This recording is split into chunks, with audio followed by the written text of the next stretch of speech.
नमस्कार दोस्तों, स्वागत है आप सभी का आपके अपने इस यूट्यूब चैनल बाय एमडी धीवर पर। सो दोस्तों, आज का जो हमारा क्लास होने वाला है वो क्लास नंबर 24वां होने वाला है। और आज की क्लास का जो हमारा विषय रहने वाला है वो सामान्य ज्ञान रहने वाला है। और आज की क्लास का जो हमारा टॉपिक रहने वाला है वो प्राकृतिक संसाधन के बारे में आज हम लोग ना थोड़ा सा थ्योरी पढ़ेंगे, उसके बाद एमसीक्यू सीरीज करेंगे। ठीक है, तो आप लोगों को सबसे पहले मैं समझाऊंगा कि प्राकृतिक संसाधन क्या होता है। और समझाने के बाद ना इनसे रिलेटेड जितने भी प्रकार से एमसीक्यू होंगे ना, मतलब जो क्वेश्चन होंगे उसका हम लोग प्रैक्टिस करते हुए चलेंगे। तो सबसे पहले अगर आप लोगों का सिलेबस को दिखाऊं ना, तो आप लोगों का ये भाग 2 में दिया है सामान्य ज्ञान। और इसमें जो हम लोग पढ़ रहे हैं ना वो चौथा को पढ़ रहे हैं, भूगोल को। और भूगोल में जो सबसे पहला जो टॉपिक है ना वो देखोगे तो प्राकृतिक संसाधन करके दिया है। तो इसको हम लोग पढ़ने वाले हैं। ठीक है, इसमें जो जो इसमें कीवर्ड दिया है ना, मतलब जो जो इसमें टॉपिक दिया है ना, तो केवल उन्हीं टॉपिक को अच्छे से हम लोग क्या करेंगे, पढ़ते हुए चलेंगे। और जो जो इसमें से इंपॉर्टेंट इंपॉर्टेंट क्वेश्चन होगा ना उसको हम लोग क्या करेंगे, आप लोगों को पढ़ाते हुए मैं चलूंगा। ठीक है, और सारे क्वेश्चन को अच्छे से आप लोगों को पढ़ाते हुए चलूंगा। और उसके बाद ना इसमें से रिलेटेड आप लोगों को ना क्या करूंगा, 30 से 40 क्वेश्चन लेकर के आऊंगा, जिसमें ना आप लोगों को ना 20 से 25 क्वेश्चन मैं आप लोगों को प्रैक्टिस कराऊंगा। और उसके बाद बचे हुए 10 से 15 क्वेश्चन रहेंगे ना, तो उसको आप लोगों को होमवर्क के तौर पर छोड़ दूंगा। तो उसे आप लोग क्या करना है, खुद से दोबारा प्रैक्टिस करके पढ़ना है आप लोगों को। ठीक है, और जब आप लोगों को इसका पूरा पीडीएफ प्रोवाइड करूंगा ना, तो उस पीडीएफ के लास्ट में उसका आंसर भी दे दूंगा, ताकि आप लोगों को अच्छे तरह से प्रैक्टिस करते हुए भी बन जाए ताकि। ठीक है, तो इसीलिए आप लोगों को ना जैसे ही क्लास लूंगा उसके तुरंत ही बाद अपने व्हाट्सअप ग्रुप में डाल दूंगा, तो वहां से आप लोग क्या करना, प्रैक्टिस कर लेना। ठीक है, तो सबसे ज़्यादा जो जरूरी है ना वो आप लोगों का प्रैक्टिस ज़्यादा जरूरी है। ठीक है, तो ध्यान रखना है। चलिए सबसे पहले पढ़ने के ऊपर फोकस करते हैं। तो आज का जो हमारा टॉपिक रहने वाला है वो प्राकृतिक संसाधन के बारे में जानने वाले हैं। प्राकृतिक संसाधन क्या होता है इसके बारे में थोड़ा सा हम लोग थ्योरी को पढ़ लेते हैं। उसके बाद आप लोगों को क्या करूंगा, मैं आप लोगों को एमसीक्यू सीरीज के माध्यम से आप लोगों को क्वेश्चन का प्रैक्टिस कराते हुए चलूंगा। ठीक है, तो सारी चीज़ों को आप लोगों को अच्छे से पढ़ना है। तो चलिए ज़्यादा देर नहीं करते हैं, सीधा सीधा सबसे फर्स्ट में ना इसका जो थ्योरी है उसको पढ़ते हैं। प्राकृतिक संसाधन प्रकृति से प्राप्त होता है और अधिक संशोधन के बिना उपयोग में लाए जाते हैं, प्राकृतिक संसाधन कहलाते हैं। हमारी नदियाँ और झीलें का जल, मृदा और खनिज सभी प्राकृतिक संसाधन हैं। प्राकृतिक संसाधन को विस्तृत रूप से नवीनीकरण और अनवीनीकरण संसाधन में विभाजित किया जा सकता है। सबसे पहले जानते हैं नवीनीकरण क्या होता है। मतलब नवीनीकरण जो संसाधन है ना वो क्या होता है ये जानते हैं।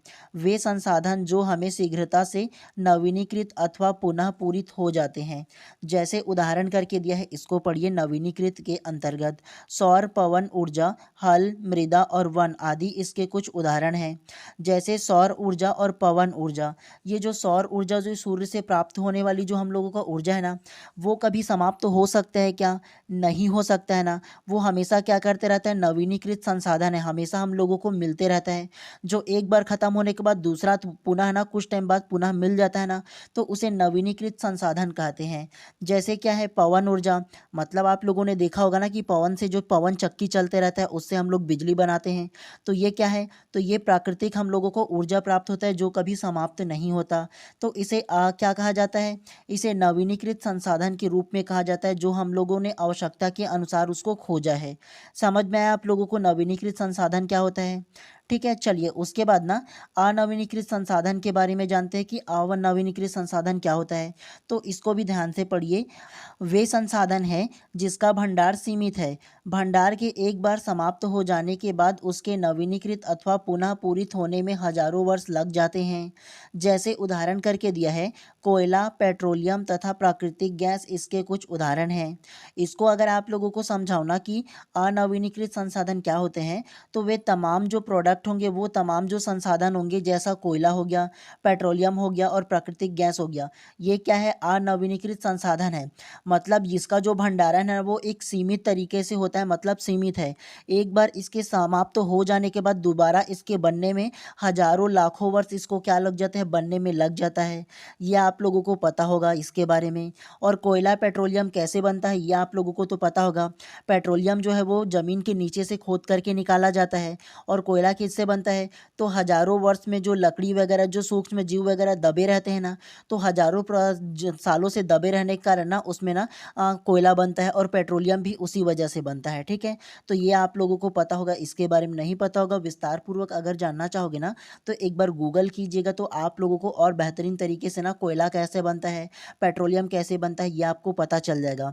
जो पेड़ पौधे होते हैं, सूक्ष्म जीव वगैरह जो होते हैं ना, तो वे सारे जीव जो होते हैं वो ज़मीन में क्या होता है, दब जाते हैं। और दबने के बाद क्या होता है, हज़ारों साल से वे दबे रहते हैं। तो उन्हीं में ना कुछ कुछ परिवर्तन होकर के वही कोयला का रूप लेता है, वही पेट्रोलियम जो होता है ना, क्रूड ऑयल जिसको बोलते हैं, तो उसका रूप ले लेता है। ठीक है, तो ये आप लोगों को क्या करना है, समझना है। चलिए उसके बाद थोड़ा सा और इसका जो थ्योरी है उसको पढ़ते हैं। तो ध्यान से इस लाइन को पढ़िए। कभी कभी प्राकृतिक पदार्थ का उपयोग पुल, सड़क, मशीन और वाहन बनाने में करते हैं, जो मानव निर्मित संसाधन के नाम से जाने जाते हैं। प्रौद्योगिकी भी एक मानव निर्मित संसाधन है। मानव संसाधन से तात्पर्य लोगों की संख्या और योग्यता, मानसिक तथा शारीरिक से है। नेक्स्ट को पढ़िए। मानव जीवन की गुणवत्ता और विश्व शांति बनाए रखने के लिए संसाधन का समाज में न्याय संगत बंटवारा आवश्यक हो गया है।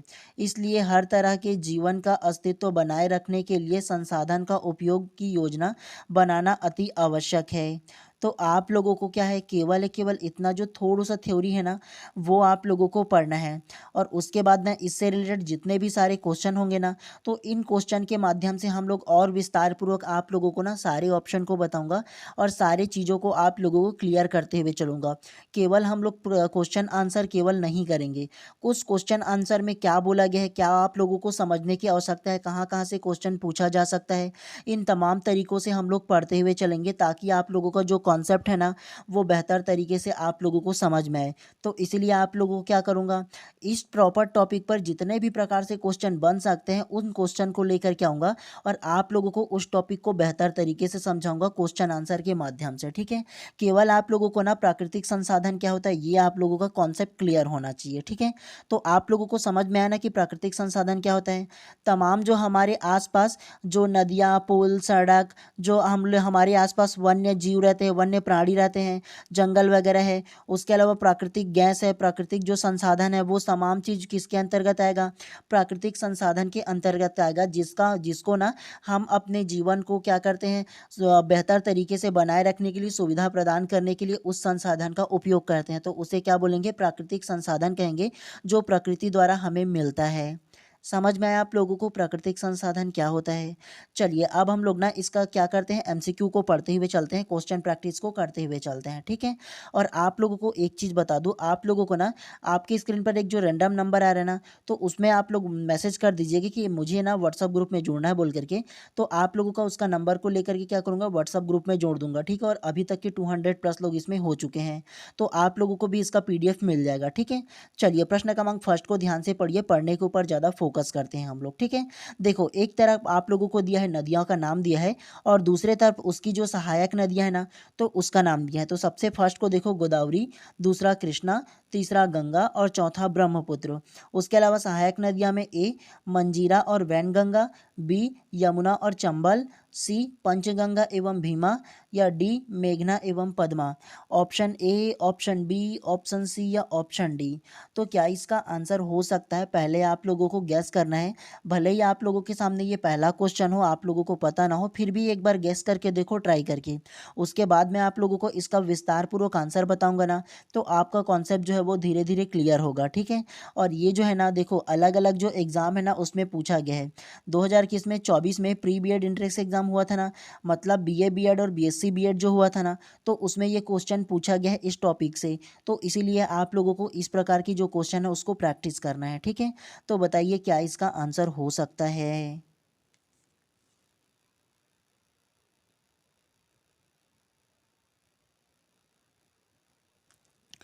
तो प्रश्न क्रमांक 1 का जो करेक्ट आंसर हो जाएगा ना, वो ऑप्शन नंबर सी जो है इसमें करेक्ट हो जाएगा। कैसे, चलिए एक तरफ सुमेलित करके बोला गया है और एक तरफ नदी का नाम दिया है, और दूसरे तरफ उस नदी का जो सहायक नदी है ना, तो उसका नाम दिया गया है। तो सबसे पहले में देखो गोदावरी नदी, तो गोदावरी नदी की सहायक नदी कौन सा है, तो गोदावरी नदी का जो सहायक नदी होगा वो मंजीरा एवं वैनगंगा हो जाएगा। कौन, तो मंजीरा और वैनगंगा जो होगा ना, वो गोदावरी की क्या है, सहायक नदी है। उसके अलावा गोदावरी नदी की और कौन कौन सी नदियाँ जो है वो सहायक नदी है, तो वो इंद्रावती नदी है, तो ये भी आप लोगों को याद रखना है। इंद्रावती नदी, मंजीरा नदी और वैनगंगा नदी, ये तीनों के तीनों गोदावरी नदी की सहायक नदियां हैं। तो ये आप लोगों को ध्यान रखना है। दूसरा देखो कृष्णा नदी, तो कृष्णा नदी की सहायक नदी कौन कौन सा है? तो यमुना और चंबल। क्या? तो यमुना और चंबल नदी जो है वो कृष्णा नदी की सहायक नदियां हैं। उसके अलावा कृष्णा नदी की सहायक नदी और कौन सा है? तो भीमा नदी हो जाएगा, उसके अलावा पंचगंगा नदी हो जाएगा, उसके अलावा तुंगभद्रा नदी हो जाएगा। तो ये तीनों नदियों को भी आप लोगों को ध्यान रखना है, ठीक है। उसके अलावा देखो तीसरा गंगा, तो गंगा नदी की सहायक नदी कौन सा है? तो वो पंचगंगा हो जाएगा एवं भीमा हो जाएगा। मतलब ये है कि पंचगंगा और भीमा जो है ना, वो भी गंगा नदी की सहायक नदी है। तो ये आप लोगों को याद रखना है इसके बारे में। उसके अलावा गंगा नदी की सहायक नदी और कौन कौन सी नदी है? तो वो गोमती नदी हो जाएगा, यमुना नदी भी हो जाएगा और कोसी नदी भी हो जाएगा। तो इन तीनों को भी आप लोगों को याद रखना है। और आपको पता होगा ना, हमारे भारत में सबसे पवित्र नदी कौन सा है? तो वो गंगा नदी है। सबसे लंबा नदी कौन सा है? तो गंगा को ही माना जाता है। तो इसीलिए आप लोगों को ध्यान रखना है। उसके अलावा चौथा ब्रह्मपुत्र नदी, तो ब्रह्मपुत्र नदी की सहायक नदी कौन सा है? तो वो मेघना हो जाएगा और पद्मा हो जाएगा।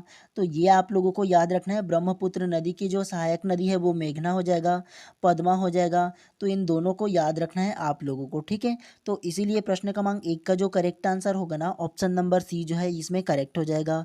और आमने सामने इसका आंसर को लिया गया है, ठीक है। तो ये आप लोगों को ध्यान रखना है। चलिए प्रश्न क्रमांक दूसरा को ध्यान से पढ़िए। दामोदर घाटी परियोजना बनाते समय किस नदी परियोजना को ध्यान में रखकर प्रारूप बनाया गया? ऑप्शन ए वहांगो, option B Tennessee, option C Mississippi या ऑप्शन डी दजला फरात। तो क्या इसका आंसर हो सकता है?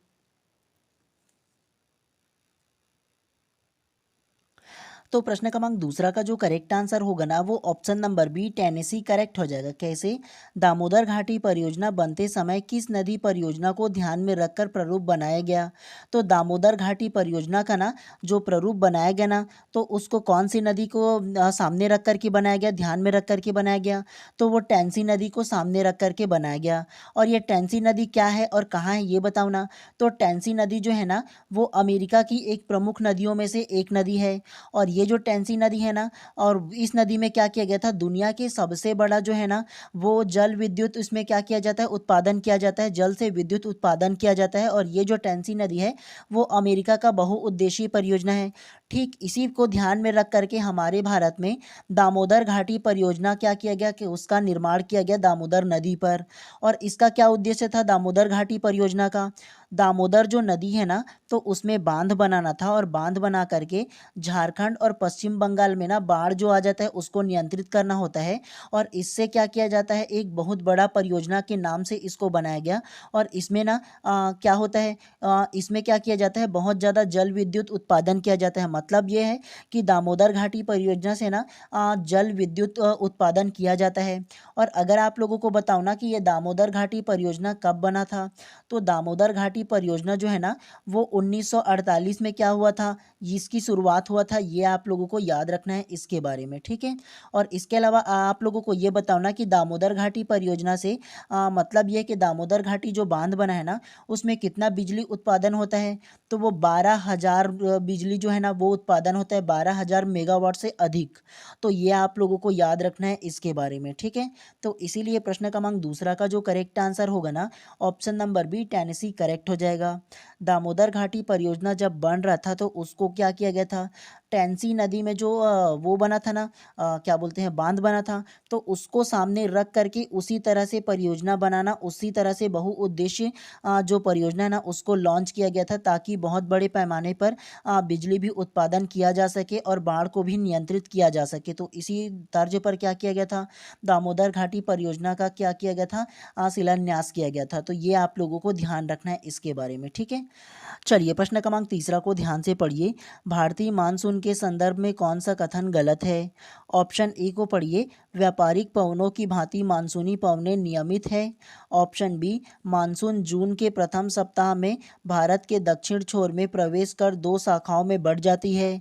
ऑप्शन सी, अरब सागर शाखा तथा बंगाल की खाड़ी शाखा दोनों गंगा के मैदान के उत्तर पश्चिम भाग में आपस में मिल जाती है। या ऑप्शन डी, दिल्ली में वर्षा सामान्यतः बंगाल की खाड़ी शाखा से होती है। तो क्या इसका करेक्ट आंसर होगा?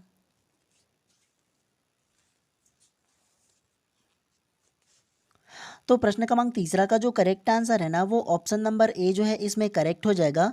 व्यापारिक पवनों की भांति मानसूनी पवनें नियमित है, इसमें करेक्ट हो जाएगा। कैसे? भारतीय मानसून के संदर्भ में कौन सा कथन गलत है बोला है?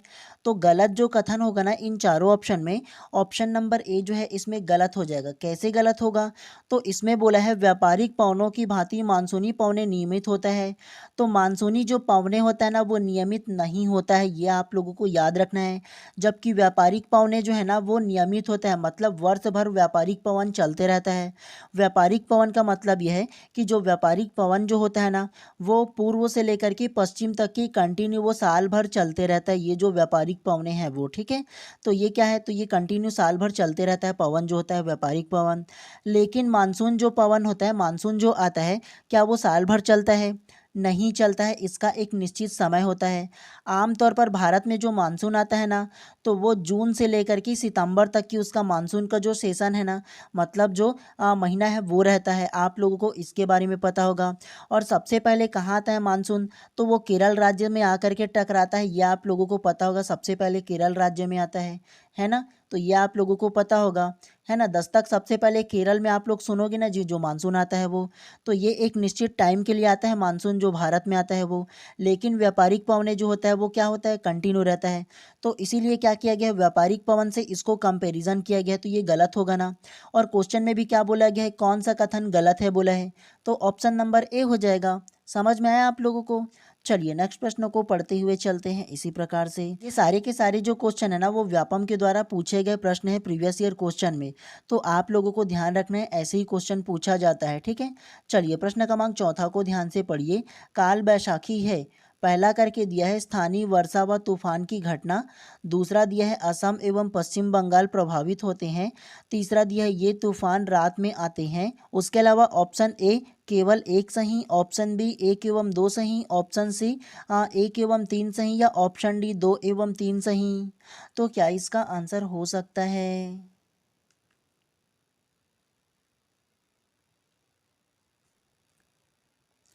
तो प्रश्न क्रमांक चौथा का जो करेक्ट आंसर होगा ना वो ऑप्शन नंबर बी एक एवं दो इसमें करेक्ट हो जाएगा। कैसे? काल बैसाखी है, तो काल बैसाखी क्या है? तो काल बैसाखी जो होगा वो स्थानीय वर्षा व तूफान की घटना को कहते हैं। उसके अलावा दूसरा असम एवं पश्चिम बंगाल को प्रभावित करता है, ये जो काल बैसाखी जो है वो। तो ये आप लोगों को याद रखना है। और काल बैसाखी क्या होता है? तो काल बैसाखी गर्मियों में अप्रैल और मई के महीने में क्या होता है, पूर्वी भारत में ना आने वाले मौसमी घटनाएं होता है, जिसे नार्वेस्ट के नाम से भी जाना जाता है। क्या? तो ये जो काल बैसाखी ना उसे नार्वेस्ट के नाम से जानते हैं। और वो भारत के क्या है, मौसमी घटनाएं जो अप्रैल से मई के बीच में क्या होता है, चलते रहता है। तो ये आप लोगों को याद रखना है। और ये जो काल बैसाखी है ना वो तूफान के साथ तेज हवाओं से क्या करता है, भारी बारिश आता है। ठीक है, तो इसे ही काल बैसाखी बोला जाता है। और इसका जो असर है ना वो सबसे ज़्यादा बिहार, झारखंड और पश्चिम बंगाल में देखने को मिलता है, और साथ ही साथ उड़ीसा राज्य में देखने को मिलता है। तो ये आप लोगों को याद रखना है। जो तूफान के साथ भारी बारिश आप लोग देखते हो ना, जो न्यूज़ में अक्सर सुनते हो, जैसे ही मानसून आता है तो उसको हम लोग क्या बोलते हैं, काल बैसाखी कहते हैं। ये आप लोगों को याद रखना है। ठीक है, तो ये याद रखना है आप लोगों को। और देखो तीसरा क्यों नहीं होगा, ये बताओ, कोई अगर तूफान होगा, बारिश आएगा, तो वो केवल रात में आएगा क्या? नहीं ना आएगा जी, जब उसकी इच्छा होगा मौसम का, प्रकृति का, तब वो आएगा। कोई निश्चित डेट देख करके आता है क्या कि मेरे को रात में आना है कि दिन में आना है? नहीं होगा ना। तो ऐसा भी आप लोगों को थोड़ा सा सेंस लगा लेना है, इस प्रकार के आप लोगों को कोर्ट में पूछे तो नहीं लेना है। ठीक है, तो इसीलिए प्रश्न क्रमांक 4 का जो करेक्ट आंसर होगा ना ऑप्शन नंबर बी जो है इसमें करेक्ट हो जाएगा। चलिए प्रश्न क्रमांक 5वां को ध्यान से पढ़िए। गैस पाइपलाइन का विस्तार है, पहला दिया है सलाया से जलंधर, दूसरा हजीरा से जगदीशपुर, तीसरा वडोदरा से सिलीगुड़ी, और चौथा बरौनी से हल्दिया। ऑप्शन ए एक दो तीन सही, ऑप्शन बी एक दो चार सही, ऑप्शन सी एक तीन चार सही, या ऑप्शन डी दो तीन चार सही। तो क्या इसका आंसर हो सकता है, एटलीस्ट गेस तो कीजिए जी। और ये प्री बीएड 2024 में पूछा गया प्रश्न है, तो क्या इसका आंसर हो सकता है?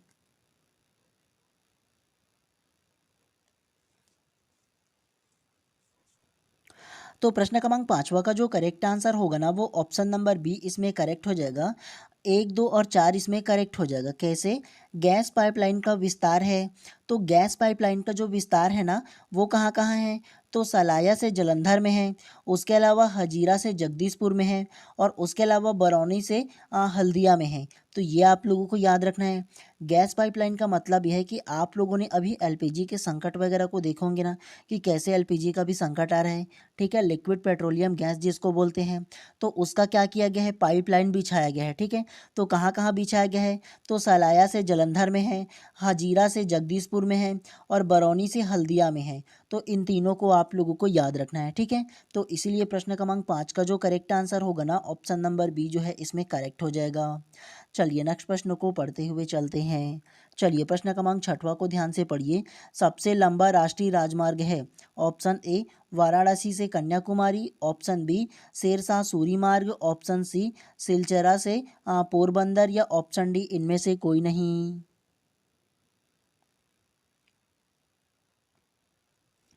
तो प्रश्न क्रमांक 6 का जो करेक्ट आंसर होगा ना वो ऑप्शन नंबर ए वाराणसी से कन्याकुमारी करेक्ट हो जाएगा। कैसे? सबसे लंबा राष्ट्रीय राजमार्ग है, तो सबसे लंबा जो राष्ट्रीय राजमार्ग होगा ना वो वाराणसी से कन्याकुमारी इसमें करेक्ट हो जाएगा। और यह एक ना राष्ट्रीय मार्ग 7 भारत का प्रमुख क्या है? तो प्रमुख राष्ट्रीय मार्ग है जो उत्तर से क्या करता है? दक्षिण राजमार्ग है, ठीक है। तो ये आप लोगों को ध्यान रखना है। और ये जो वाराणसी से जो कन्याकुमारी है वो कौन कौन से राज्य से गुजरता है?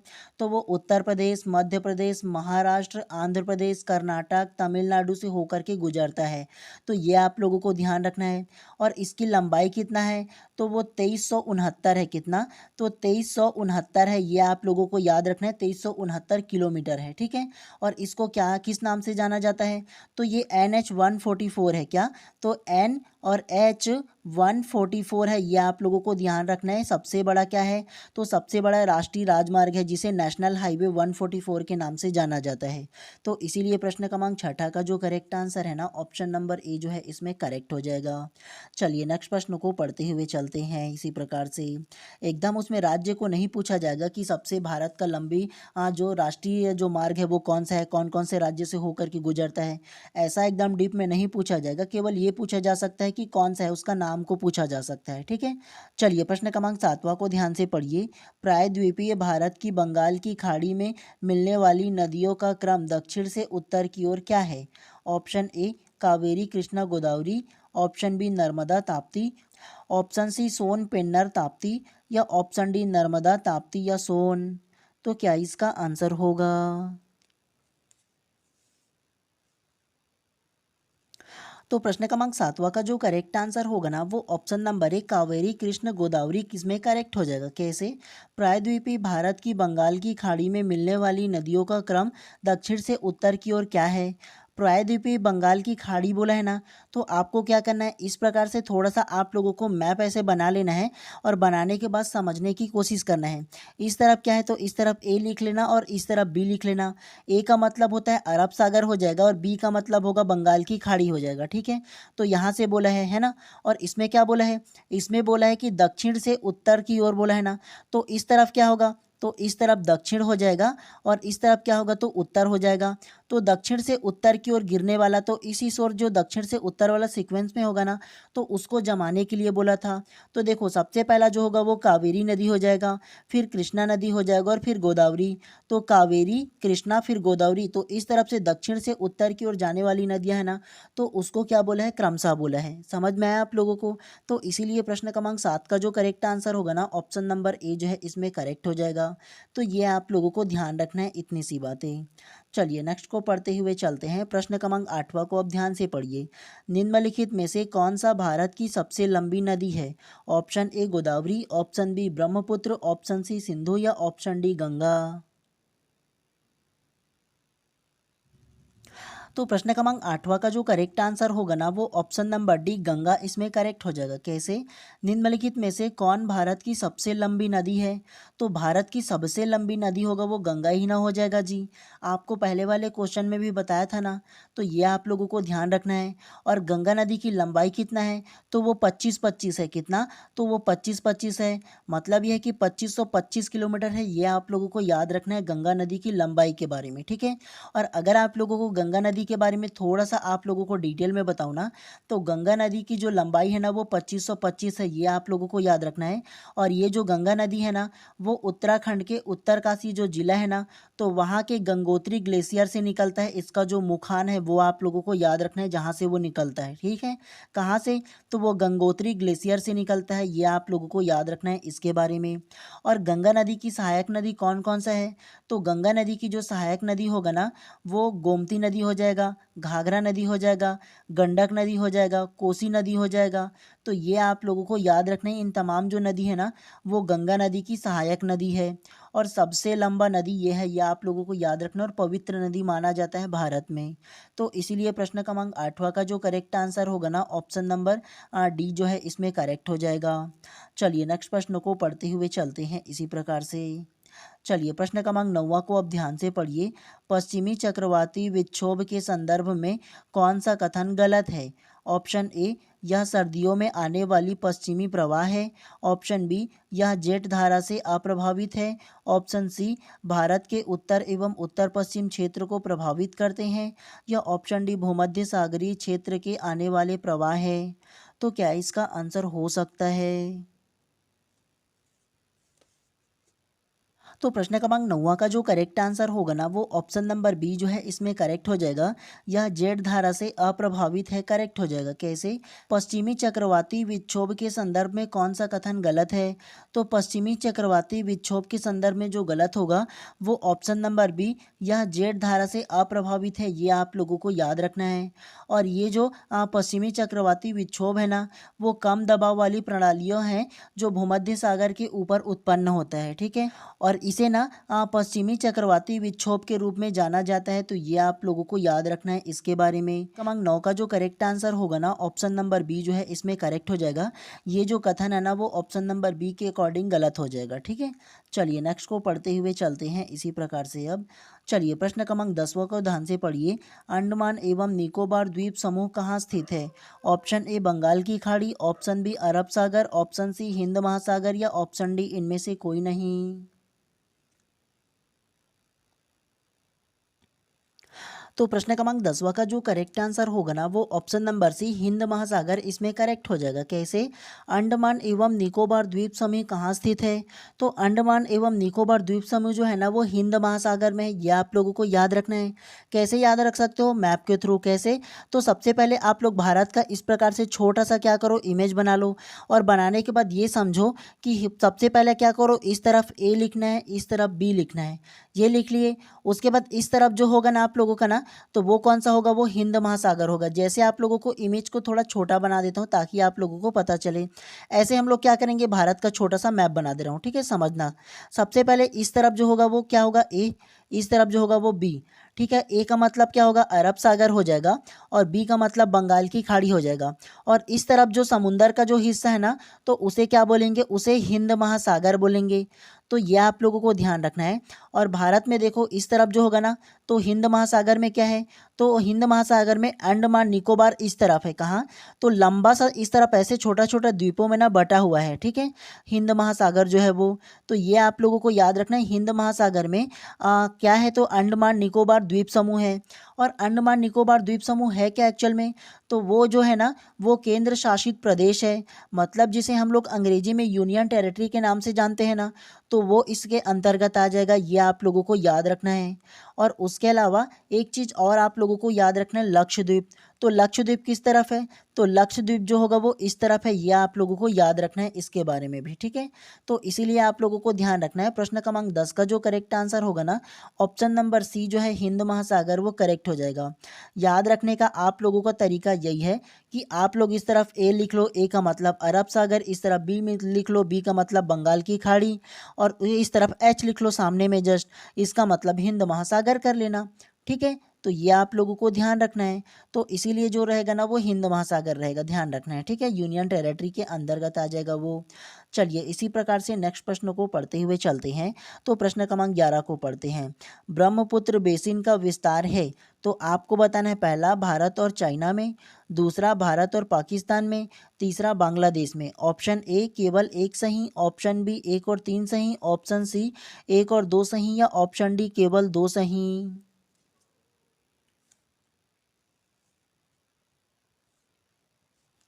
तो प्रश्न क्रमांक 11 का जो करेक्ट आंसर होगा ना वो ऑप्शन नंबर बी जो है इसमें करेक्ट हो जाएगा। पहला और तीसरा सही इसमें करेक्ट हो जाएगा। कैसे? ब्रह्मपुत्र बेसिन विस्तार है, तो ब्रह्मपुत्र बेसिन का जो विस्तार है वो जो होगा वो पहला भारत और चाइना के बीच विस्तार है, और उसके अलावा बांग्लादेश के बीच विस्तार है।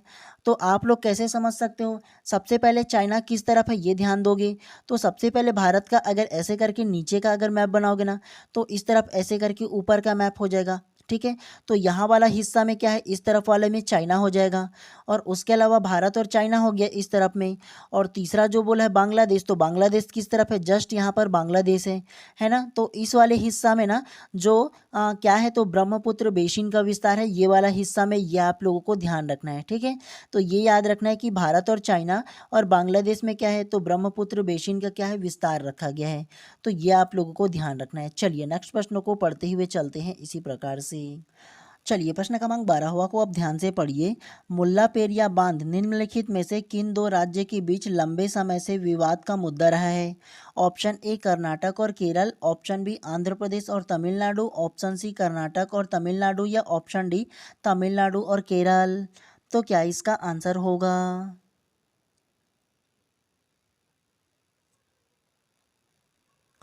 तो प्रश्न क्रमांक 12 का जो करेक्ट आंसर होगा ना वो ऑप्शन नंबर डी तमिलनाडु और केरल इसमें करेक्ट हो जाएगा। कैसे? मुल्ला पेरियार बांध निम्नलिखित में से किस दो राज्य के बीच लंबे समय से विवाद का मुद्दा रहा है? तो ये जो मुल्ला पेरियार बांध जो है ना वो तमिलनाडु और केरल के बीच ना लंबे समय से विवाद का मुद्दा रहा है, ये आप लोगों को याद रखना है। अब आप लोगों को थोड़ा सा मैं ना मुल्ला पेरियार बांध क्या है इसके बारे में थोड़ा सा समझा देता हूँ। मुल्ला पेरियार जो बांध है ना वो पेरियार नदी पर बना हुआ है। क्या? तो मुल्ला पेरियार जो बांध है वो पेरियार नदी पर बनाया गया पुराना एक ना बांध है, ये आप लोगों को याद रखना है। और ये जो है ना वो तमिलनाडु राज्य और केरल राज्य दोनों के बीच विवाद का विषय है। अब विवाद का कारण क्या है ये आप लोग थोड़ा सा जान लो। सबसे पहले केरल का क्या तर्क है ये जान लो। केरल ये कहता है कि ये जो है ना जो बांध है मुल्ला पेरियार बांध है वो 126 वर्ष पुराना है। क्या? तो ये जो केरल राज्य का कहना है कि ये जो बांध है वो 126 वर्ष पुराना है, और ये अभी वास्तविक में जर्जर हो चुका है भूकंप क्षेत्र में होने के कारण, जिससे क्या है उसके जो 5 अलग अलग जो जिला है ना वो उससे प्रभावित हो सकता है, और उससे कारण वो क्या कहता है, इसके जल स्तर को कम करने की बात करता है केरल। लेकिन वहीं पर तमिलनाडु का क्या तर्क है? तमिलनाडु जो है वो तमिलनाडु के कई जो जिला है उससे क्या होता है, उससे वो सिंचाई करता है मुल्ला पेरियार बांध से, और उससे क्या होता है उनका इनकम वगैरह जो कृषि कार्य है वो होता है। तो वो क्या करता है उस जो जल स्तर है ना उसको नीचे करने के लिए नहीं मान रहा है, और केरल जो है वो उसको नीचे करने की बात करता है। अगर गलती से ये जर्जर हो गया टूट गया है तो मेरे राज्य में क्या होगा, पूरा बाढ़ आ जाएगा, वही यही कहना है उनका। तमिलनाडु का ये कहना है कि नीचे इसके जल स्तर को नहीं करना है, क्योंकि नीचे करोगे तो मेरे जो अलग अलग जिले हैं उसमें सिंचाई जो सुविधा है वो प्रभावित होगा। तो इसीलिए इन दोनों के बीच ना लंबे समय से विवाद का विषय रहा है इसी कारण। और ये जो विवाद है ना वो सुप्रीम कोर्ट तक की गया था, और सुप्रीम कोर्ट ने ये फैसला दिया था कि 142 कितना, तो 142 फीट से नीचे नहीं आना चाहिए इसका जो जल स्तर है वो कहा गया था। मतलब 142 फीट तक की जल स्तर को मेंटेन करना है इस मुल्ला पेरियार बांध में, ये कहा गया है, ठीक है। तो ये आप लोगों को ध्यान रखना है इसके बारे में। तो इसीलिए प्रश्न क्रमांक 12 का जो करेक्ट आंसर होगा ना ऑप्शन नंबर डी जो है इसमें करेक्ट हो जाएगा। चलिए नेक्स्ट प्रश्न को पढ़ते हुए चलते हैं इसी प्रकार से फटाफट अंदाज में। चलिए प्रश्न क्रमांक 13 को ध्यान से पढ़ते हैं। पश्चिम से पूर्व तक फैली वृहद हिमालय हिमाद्री श्रेणी नेपाल में अधिकतम ऊंचाई तक पहुंचती है, जहां विश्व की 14 सबसे ऊंची चोटियां में से कितनी चोटियां स्थित है? Option A 8, option B 12, option C 11, या ऑप्शन डी 9।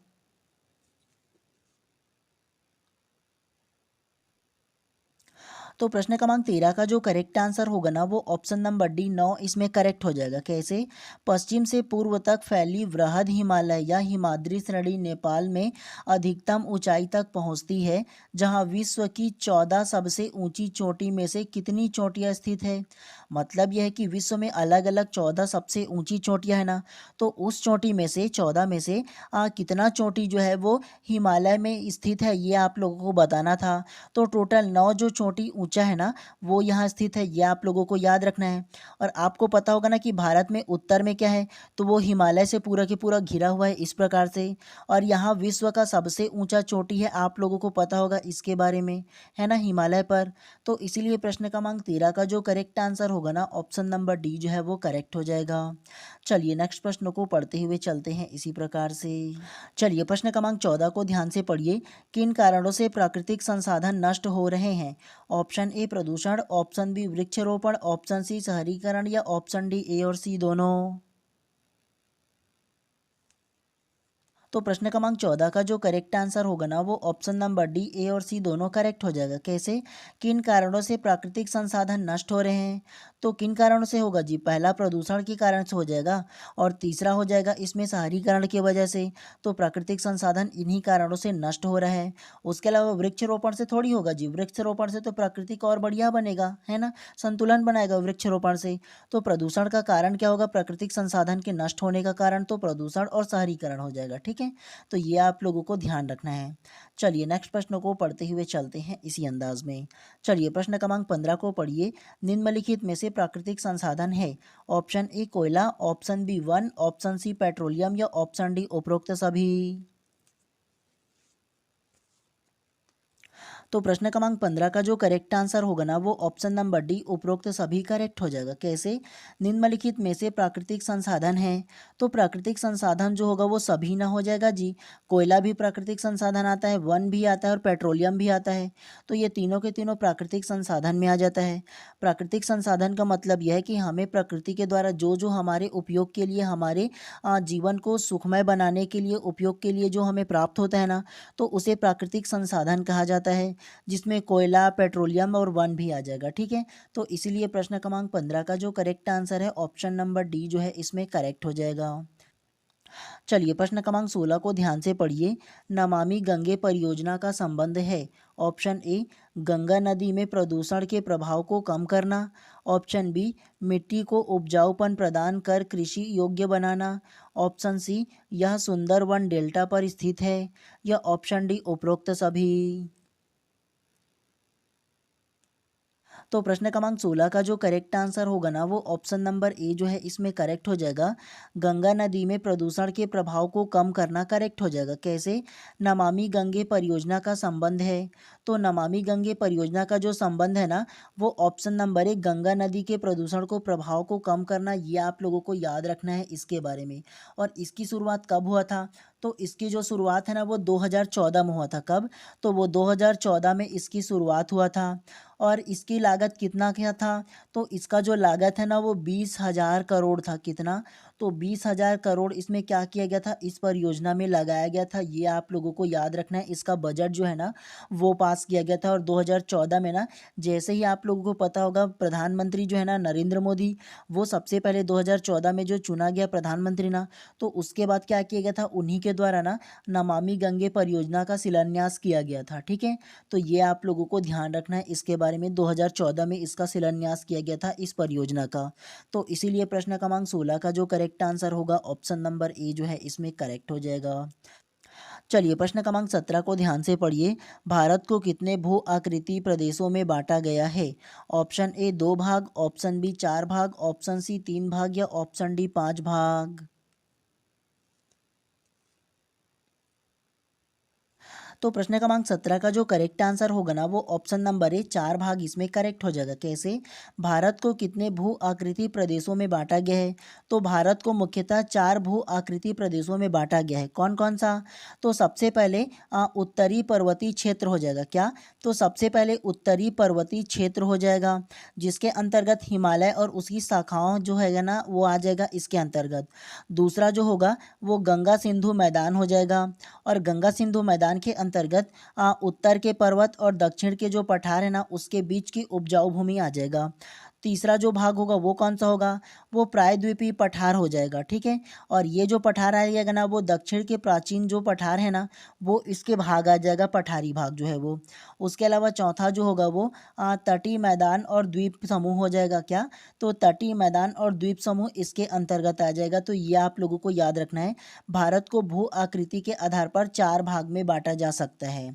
चलिए नेक्स्ट प्रश्न को पढ़ते हुए चलते हैं इसी प्रकार से। चलिए प्रश्न क्रमांक 18 को पढ़ते हैं। हिमालय की निम्न में से किस घाटी को दून और द्वार कहा जाता है? ऑप्शन ए बृहद हिमालय, ऑप्शन बी लघु हिमालय, ऑप्शन सी शिवालिक हिमालय या ऑप्शन डी पूर्वी हिमालय। तो प्रश्न क्रमांक 18 का जो करेक्ट आंसर है वो option number C Shivalik Himalaya correct हो जाएगा। कैसे, हिमालय की निम्न में से किस घाटी को दून और द्वार कहते हैं? तो दून और द्वार जो कहा जाता है वो शिवालिक हिमालय को कहा जाता है। ये आप लोगों को याद रखना है इसके बारे में। ठीक है, चलिए नेक्स्ट प्रश्न को पढ़ते हुए चलते हैं। ज़्यादा एकदम आप लोगों को इसको रटने की आवश्यकता नहीं है। चलिए प्रश्न क्रमांक 19 को पढ़िए। निम्न में से कौन सी युग्म सही है? तो आपको बताना है, एक तरफ नदी दिया है और दूसरा तरफ सहायक नदी दिया है। इसका सेम टू सेम तो इसमें प्रश्न पूछ दिया है जी, जो हम लोगों ने पहला पढ़ा था उसी में। और पहला करके दिया है देखो गोदावरी, और गोदावरी का दिया गया है क्या, अलग अलग इसमें दे दिया गया है। तो पहला दिया है गोदावरी दिया है, दूसरा कावेरी, तीसरा नर्मदा और चौथा कृष्णा। उसके अलावा इस तरफ जो सहायक नदी दिया है वो चित्रावती दिया है और वर्णा दिया है, मंजीरा दिया है और तुंगा दिया है, सोन और लूनी दिया है और चौथा कोयना और पंचगंगा दिया है। तो आपको थोड़ा सा गैस करना है इसमें क्या हो सकता है।